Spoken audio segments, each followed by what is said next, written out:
Item number 2, please rise for the pledge of allegiance. John? Pledge allegiance to the flag of the United States of America and to the republic for which it stands, one nation, under God, indivisible, with liberty and justice for all. Okay, item number 3, reading of the public notice. Notice of meeting is given in the following manner. Notice of meeting was transmitted to the Home News Tribune. Said notice of meeting and a copy of the agenda were filed with the Office of City Clerk on January 17, 2019.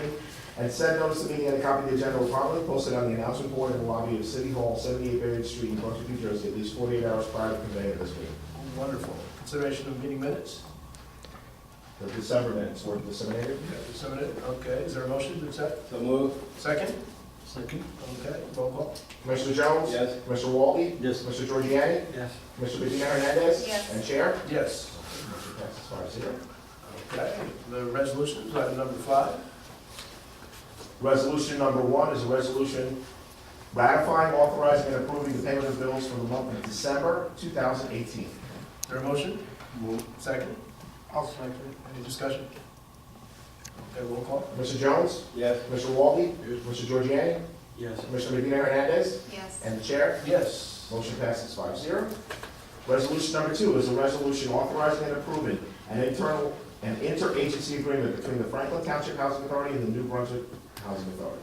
Is there a motion? Motion. Move. Second? I'll second. Okay, discussion? Sure. Chair, as you know, we continue to work with the Franklin Township Housing Authority through an interlocal agreement that it's done every year.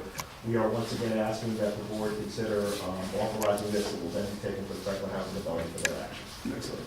So we still do maintenance, is that what we do? No, it's a fee-for-service management agreement, so it's only based on fee-for-service. And just for record, Commissioner Dunlap did arrive. Hi, Commissioner.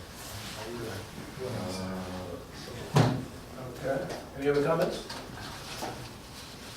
Okay. Got it. Roll call. I'm ready. Commissioner Jones? Yes. Commissioner Walde? Yes. Mr. Giorgiani? Yes. Mr. Medina Hernandez? Yes. Commissioner Dunlap, are you gonna wait for the next one, or? Here. Okay. I will. Yes. And Commissioner Caldwell? Yes. Motion passes 5-0. Okay. Sorry, 6-0. Item number 6 in the old business. No old business. Okay. My report? Yeah, your report. My report will stand. I did want to state for the record, as you know, the federal shutdown does continue. At this point, our housing authority has received its operating subsidy for January, through the end of January. We've received our housing assistance payments through the end of January as well. But I did want to state for the record that we do sympathize with the federal workers that have been furloughed completely, and for those federal workers that have been furloughed and have been forced to come back to work without pay.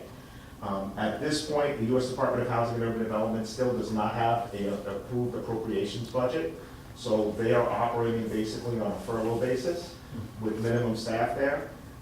We anticipate receiving our February operating subsidy as a preload, which means that it was actually already loaded in the system before the staff left.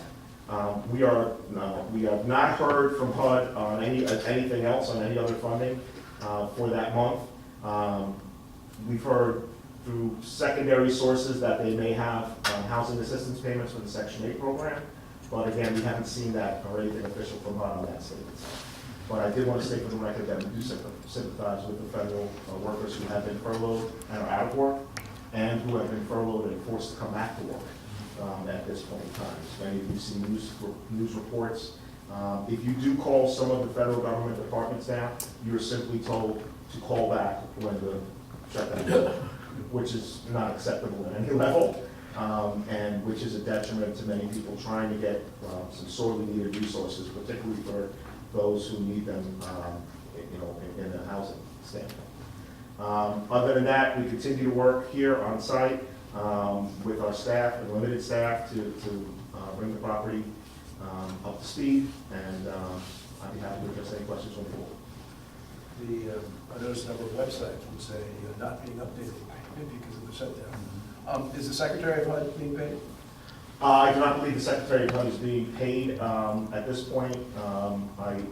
Because he was one of the appropriation bills that did not get funded. I'm not sure what they're doing at headquarters for the furlough side.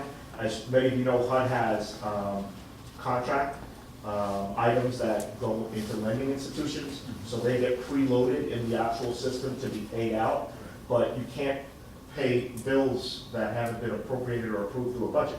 So I don't really know what they're gonna do when they get towards March or February at this point, but as I said, because the ELOC system and the payment system is preloaded, we can actually see our subsidy for public housing in a February disbursement. We just can't get it until February 1st. Right. Unlike the Section 8 program where we can't see anything at this point. There's Right. nothing in the system. Thank you very much. Any other questions? Yes, have tenants been asking residents coming to the office asking questions as well as the Section 8 bills you have? We have started to, Chair, we have started to receive calls from landlords because of the news reports about the government shutdown. We simply tell them,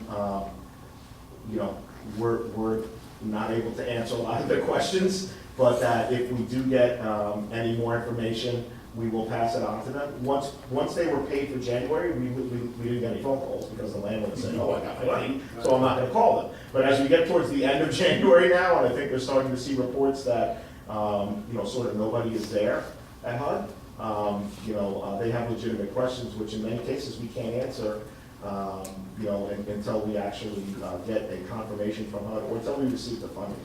At this point, I have every reason to believe because of the reserves, we have what's called HUD-held reserves. They're our reserves for our housing authority that HUD basically holds for us.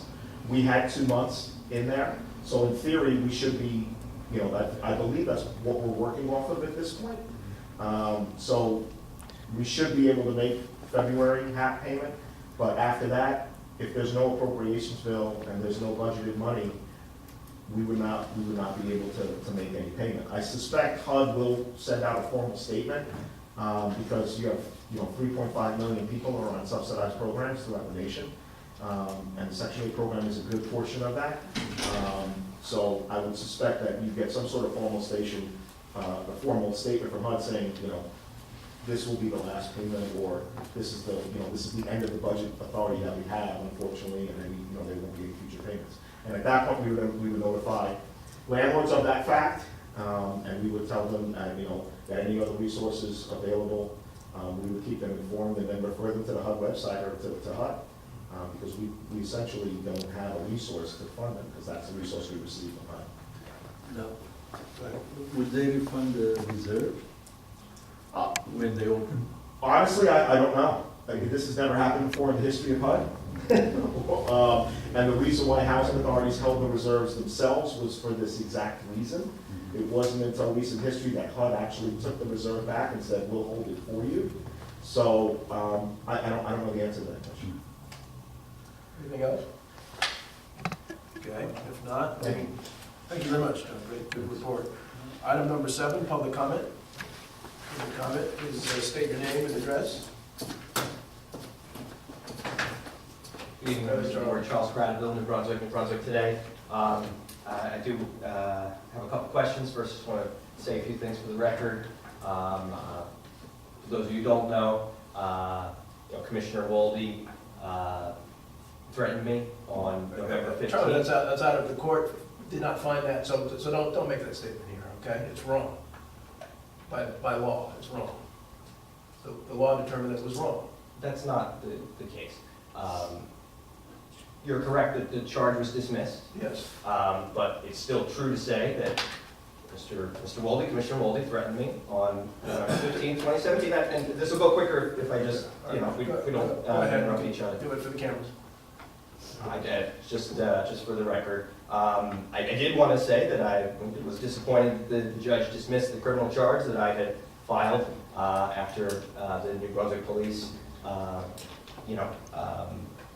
told me that that conduct constituted criminal harassment, and the court found probable cause to move forward with that charge.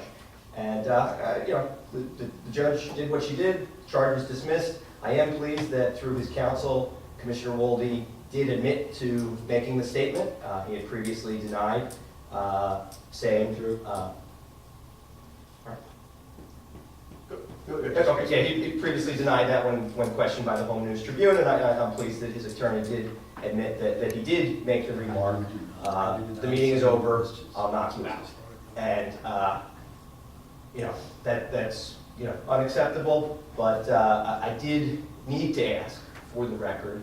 Mr. Walden is represented by two high-profile criminal defense attorneys who, my understanding is they're not cheap, and I don't think they were working for free. So I just need to ask, is the authority paying any of Commissioner Walden's criminal defense bills? The authority has not paid any of his bills today. Thank you. Does the authority have any plans to pay? I'm not at liberty to speak, and I don't know. Okay. And, finally, did want to thank Commissioner Medina Hernandez for her questions. I'm also curious about how the shutdown will affect tenants in particular, like the millions of Section 8 tenants across the country. And as a matter of housing authority policy, is the federal government's failure or the authority's failure to pay their portion of the rent cause for eviction? Should tenants be concerned that if whether it's February or March, their, I guess it's whatever portion of the rent is not paid by the authority, is that legally cause for eviction, or are the tenants protected from eviction if they're paying their portion? Good, that's a good question, yeah. So I'm not an attorney, but I think I can answer the question. Unfortunately, tenants have leases with landlords, so we are not a party to the lease for the tenant payment requirement. The housing authority has what's called a housing assistance payment contract with the landlord that says that pending HUD appropriations and federal appropriations, we will pay a portion of the rent. Legally, if a tenant or the total rent is failed to be paid, then they could be in jeopardy for eviction. However, again, our hope really is that there'll be another resource identified somewhere to be able to continue those housing assistance payments. That's on the Section 8 side. On the public housing side, it's a little different because we have operating income from residents, although albeit not enough to actually support the property, but we do have some income there that we can pay utilities, emergency costs, and those types of things. And then HUD gives us a subsidy for the operating side. If that subsidy fails, that's when we would go into our shutdown or furlough stage, where we would essentially just have maintenance staff here and our emergency management staff, who would essentially be working on a furlough basis and not getting paid, until a payment from HUD comes in or some other type of subsidy is identified to pay them.